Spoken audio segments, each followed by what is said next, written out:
Lesson 34 activity, part A, x squared minus 4 over x minus 2. First thing we do is just try plugging in. In this case, we get 0 over 0, which again is one of our indeterminate forms. So we will use L'Hopital's rule, but you do have to make sure that you show, before you use L'Hopital's rule, you got to make sure you plug in and show that you have an indeterminate form. So we'll use our fancy equals LH, and right after we write equals LH, we got to write limit. And then we do derivatives top and bottom separately. And now we have a new limit, so we plug in x equals 2 in this case, and we just get 4. B, again, plug in 0 first. Just because you have 0 on the bottom, don't jump the process. This might not be L'Hopital's rule a bull if we don't get 0 on the top. But sine of 0, of course, is 0. So this is a L'Hopital's rule problem.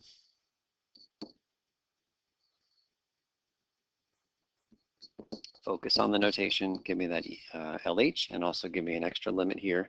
Derivative on the top. Sine of stuff becomes cosine of stuff times derivative of the stuff. Derivative of x is just 1. Plug in 0.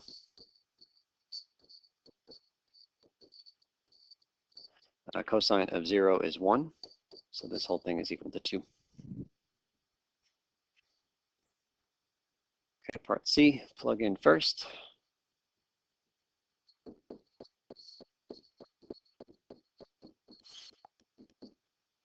Nine minus 12, that's negative 3. 9 minus 3 is 6, minus 12 is negative 6. So 1/2, and it's done. No L'Hopital's rule. Why is this question here? Just to show you that if you try using L'Hopital's rule and you're not allowed to, you're going to get the wrong answer. If you do L'Hopital's rule here, even though you can't, not supposed to, 2x minus 1, and then you plug 3 into these things. On the top, 6 minus 4 is 2. On the bottom, 6 minus 1 is 5. That is not the right answer. You cannot use L'Hopital's rule unless you have one of the indeterminate forms. So plug in first. Don't just jump to L'Hopital's rule. Okay, D, plug in.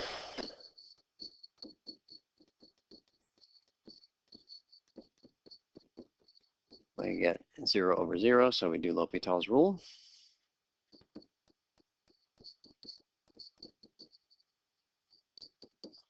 Upstairs is 1, downstairs. Okay, square root of x plus 1, think of that as x plus 1 to the half. Half comes down, copy the x plus 1, subtract 1 from the power, multiply by the derivative of what's in the parentheses. And then minus 1 becomes minus 0 when you do a derivative. Now, given that we're about to plug 0 into this thing, actually, I was going to say we should clean this up, but there's no need. We're just going to plug 0 in for x. And when we do that, I'll just write it out here. 1 over half, 0 plus 1 to the negative half. The times 1 I won't write, and the minus 0 I won't write. 0 plus 1 is 1. 1 to any power is 1, so this is really 1 over half, which is 2.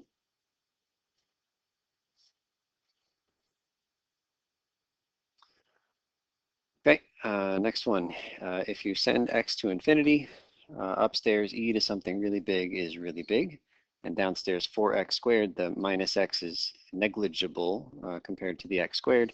So 4x squared when x is big is also big, so this is L'Hopitalable.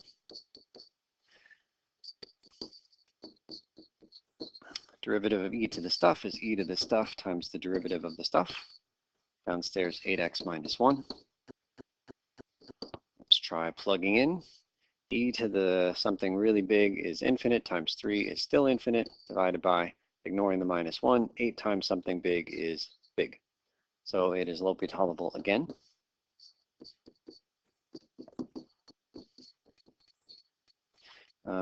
E to the stuff becomes e to the stuff times the derivative of the stuff, but that times 3 that was already up there is a constant multiplier, which we could have written down first. I'll write it down last, but it just gets copied.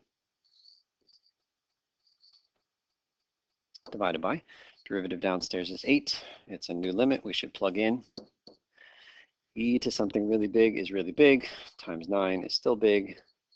Infinity divided by 8 is infinity. And that's our answer. It's a perfectly good answer. This limit is infinity.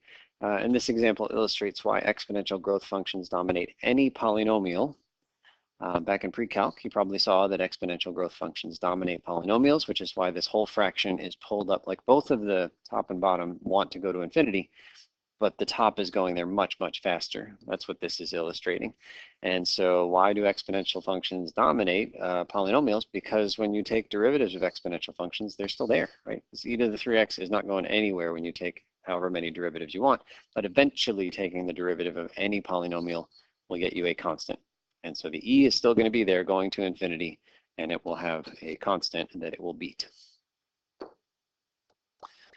Okay, part F. Let's give this a shot. Okay, so first we send x to infinity. So we've got x to the negative 4/3. I'm going to write that over here. X to the negative 4/3 is really 1 over, and then x to the 4/3. And that's really 1 over the cube root of x to the 4. And the reason I wanted to do that was so that I could send x to infinity. So x is going to infinity. X to the 4th is really big. Cube root of big is still big. 1 over big approaches 0. So when all is said and done, the top is going to 0. Divided by sine of 1 over x. Okay, so that's really the sine of 1 over big. Now 1 over big is really close to 0. So the bottom is really sine of 0, and the sine of 0 is 0. So this is a L'Hopitalable problem.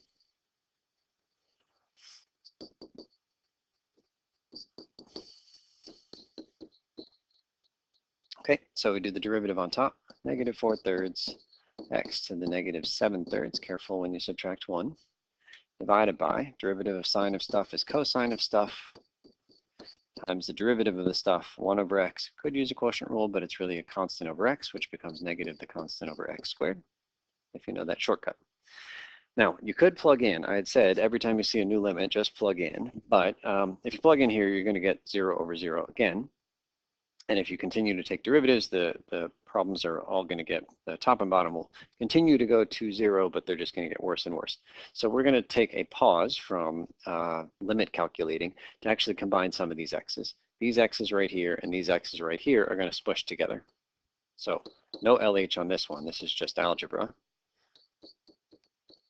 Okay, negative 4/3. What do I want to do here? Let's copy the x to the negative 7/3 up there. Copy the cosine here. But this x squared down here, I can multiply top and bottom. I'll put it in a different color. I can multiply here by negative x squared over 1. And therefore, I multiply the top by negative x squared over 1. And when I do that, the x squareds and the 1 all cancel from the bottom, so I'm really left with the times negative x squared up on the top.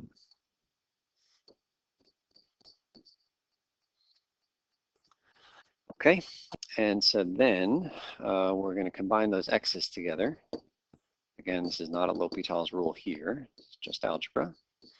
Okay, the minus and the minus cancel, 4/3 there. Off on the side, I'm going to do this algebra. X to the negative 7/3 times x to the 2.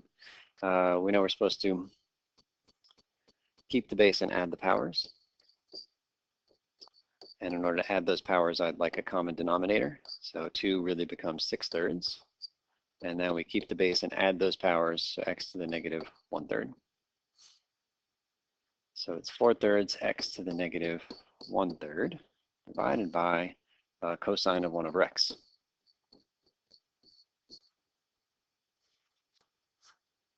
Okay, and then one last cleanup here, and then I think we'll be good to plug in. Limit x goes to infinity. So the 4/3 really means there's a 4 on the top and a 3 on the bottom with that cosine. And then the x to the negative 1/3 is really x to the 1/3 downstairs. So I'm going to put it downstairs, but x to the 1/3 is really a cube root of x. So I think we've got that. And now I've got a new limit, and it's quite friendly at this moment. So we're just going to plug in. And when we plug in infinity for x, we get the cube root of infinity. That's really big. This is 1 over big, so that goes to 0. And then cosine of 0 is 1. Lovely. 4 divided by 3 times infinity times 1. And that's really 4 over infinity, which is 0. So this limit is 0. So how did I know to do all that algebra? Well, again, I've done this problem before, but in this particular case, we recognize that there's x's here and x's here, and goodness, it sure feels like before taking more derivatives of those x's on top and bottom separately, we should smush them together. Okay, this just talks about different indeterminate forms. Here are a bunch of them. The only ones that we're going to be covering in this class are going to be 0 over 0 and plus or minus infinity over infinity in terms of like tests, quizzes. But in this activity, I'm going to give you a little bit of experience with a couple of these other indeterminate forms, and the goal is to convert them into one of these main ones. You can't do L'Hopital's rule directly on anything in this list, only those kinds. Okay, so we're going to find the value of the limit of x ln of x as x approaches 0 from above, from the right, by following the outlined process below. First, confirm this limit is one of our indeterminate forms. Which one is it? Okay, so this limit is equal to, all right, x is going to 0 from above, so the first part is just x, which is going to 0, and then the second part is ln of x. So what happens to ln of x when x goes to 0 from the right? What's happening to these y values here? They are approaching minus infinity. So this is 0 times negative infinity. And if you look at the list on the bottom of the previous page, you will see that 0 times infinity is one of the indeterminate forms. So is 0 times negative infinity. Okay, so what are we going to do? We're going to take the x in the original problem, and we're going to move it to the bottom artificially. Limit x goes to 0 from above. Ln of x is still there. I'm going to move the x to the bottom, but you can't just make it over x because that's not equivalent to what we had. I'm going to make it 1 over x. So convince yourself that that's equivalent to what's circled up there in blue. Move it to the bottom by flipping it over. And then we're going to send x to 0 from above. And so if we do that, okay, on the top, ln of 0 from above is still minus infinity, just like it was before. But now on the bottom, x is going to 0 from above. So I got something undefined here, but that's okay. 1 divided by something really close to 0 is either really big positive or really big negative. And this is one where we have to look at the signs. Because we're going to 0 from above, we're only plugging positive numbers in for x. So that's a positive 1, and this is positive numbers for x. So this whole fraction is getting very big in a positive sense. So that is to say, the bottom is going to positive infinity. And minus infinity over positive infinity is one of the indeterminate forms that is L'Hopitalable. So that means we can use L'Hopital's rule on that blue calculation there, that blue fraction. And so here we go, equals with an LH limit as x approaches 0 from above. Derivative separately, 1 over x on top. Derivative of 1 over x is negative 1 over x squared. We've seen that. Before you plug in, let's clean up. These x's must go together somehow. Okay, so the 1 over x on the top, I'm going to flip over and make an x on the bottom. And the negative 1 over x squared on the bottom, I'm going to flip over and make a negative x squared on the top. And then we cancel one of these x's, and we just get negative x. And then finally, we send that single x to 0 from above, and we get negative nothing, which is just 0. So that limit is equal to 0. Notice I'm very careful about putting limits all the way up until the part where I actually get to substitute 0 or whatever the number is for x. Okay, next one. we're going to find the value of this thing. Limit as x approaches infinity of 1 plus 1 over x all to the x by following the outlined process below. First, we got to make sure this is one of our indeterminate forms. So sending x to infinity, 1 plus something, plus 1 over something really big. I guess I'll put 1 over infinity here. And then that is being raised to something really big. And that's really 1 plus 0, right? 1 over infinity is definitely very close to 0. And this is really 1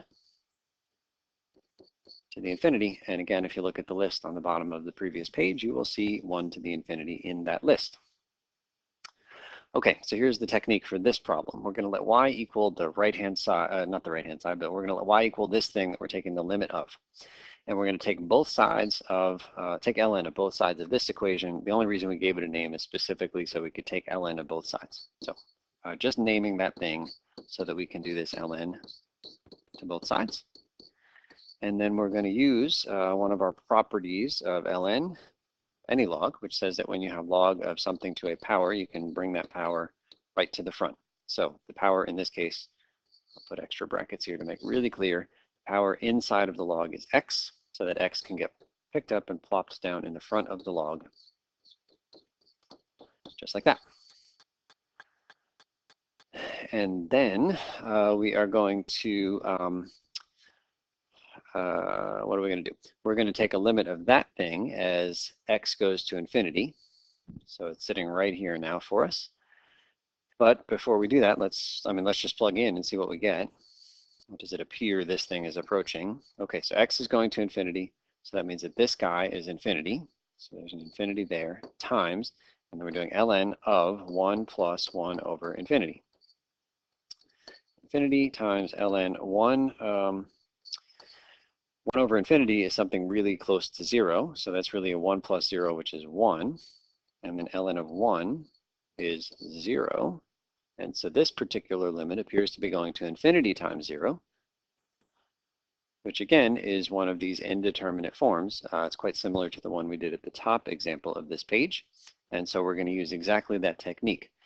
We can't do L'Hopital's rule until it looks like 0 over 0 or plus or minus infinity over plus or minus infinity. So we are going to take that red top right thing and move that x downstairs.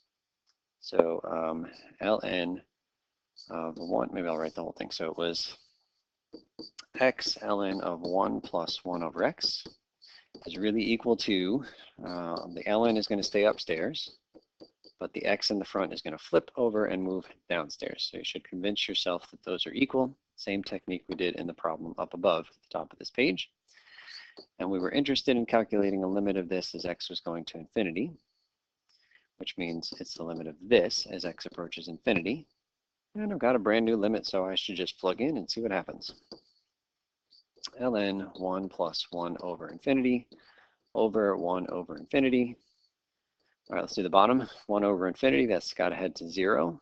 The top is heading to ln of 1 plus. There's the same 1 over infinity, so that's a 0. And ln of 1, again, is 0. And so finally, after lots of manipulation, we have a L'Hopitalable form. So now we're going to do L'Hopital's rule on our limit. So this equals, so I guess I'm picking this one up now. L'Hopital's rule, limit x goes to infinity of, we're taking a derivative of top and bottom separately. Okay, I want to do the bottom first. Derivative of 1 over x, that's a constant over x, which becomes negative the constant over x squared, same as in the problem at the top of the page. And now the derivative upstairs, ln of stuff becomes 1 over the stuff times the derivative of the stuff, derivative of what's in the parentheses right here. Derivative of 1 is 0, plus derivative of 1 over x, that is still negative 1 over x squared, so that's what goes right here. Now it would be plain silly to plug in right now before we cancel. Like obviously the negative 1 over x squareds go away, so we should do that before we do anything with this limit. 1 over 1 plus 1 over x. Now we should plug in. 1 over 1 plus 1 over infinity. 1 over 1 plus, so 1 over something really big heads towards 0. And so this limit ultimately is just 1. However, this limit was not the original limit. What we just did, let's come back up. What we calculated was the limit of this thing right here, which was really the same as ln of y. So what we are looking at is the limit of ln of y. But we didn't want the limit of ln of y in the original problem. We wanted the limit of just y, right? This thing right here is the thing that we're interested in. So we want the limit of y as x goes to infinity. But what we currently have is the limit of ln of y. And so we know that this limit we just calculated here is 1. So let's, I don't know why I wrote this here. We're going to put this down in the space at the bottom. So we want the limit as x goes to infinity of just plain old y. We now know, after all of that work, that the limit as x goes to infinity of ln of y is really 1. That's what we calculated. So the question is, what can we do to this limit of ln of y, or what can you say about the limit of y if you know that ln of y is approaching 1? Well, it feels like I just need to undo this ln, and to undo that ln, I guess I'm just kind of thinking of like what does this as an equation? I'm ignoring the limit right now, but like if this was an equation, what would that translate to as an exponential version? So remember, it's the whatever the base is raised to this guy equals this guy. And for ln, the base is always e. So it means e to the 1 is really y. And so we're just translating to say that e to the 1 is really equal to y. But I can't just ignore the limit. It's really the limit as x goes to infinity. That's what e to the 1 is equal to. And that's the answer to our problem. That means that e to the 1, or just plain e, is equal to limit as x goes to infinity 1 plus 1 over x to the x. That was the original limit question. It turns out that that particular limit goes to e, so around 2.7.